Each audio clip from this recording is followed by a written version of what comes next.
Le rapport qui a fuité sur les réseaux sociaux, même s'il n'a pas été authentifié de manière officielle, énumère un catalogue impressionnant de malversations financières qui font froid dans le dos. Il est ainsi reproché au ministre de la Santé publique, par exemple, de nombreuses fautes de gestion qui vont des dépassements de budget à l'attribution de marchés fictifs en violation de la réglementation en vigueur. En ce qui concerne la construction des centres d'isolement, par exemple, le document pointe du doigt des dépassements de budget et l'attribution de marchés fictifs d'un montant global de 134 millions de francs CFA. Un rapport de la Cour des comptes qui, selon l'avocat Akere Mouna, ancien candidat à l'élection présidentielle de 2018 et spécialiste des questions de transparence, met en lumière l'ampleur d'une culture de corruption ici au Cameroun.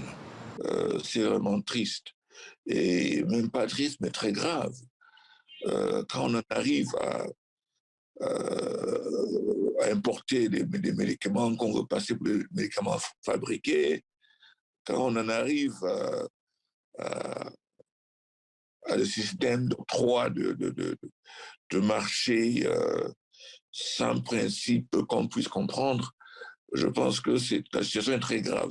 La liste des malversations financières liées à la gestion de ce fonds spécial dédié à la lutte contre le coronavirus ici au Cameroun concerne pas moins de 23 ministères et augure déjà d'un véritable tsunami judiciaire ici au Cameroun. Le document qui est sur la table du président Paul Biya depuis le mois de mars fait trembler une partie de l'élite politico-administrative du Cameroun impliquée dans la gestion de ce fonds spécial dédié à la lutte contre le coronavirus d'un montant global de 180 milliards de francs CFA.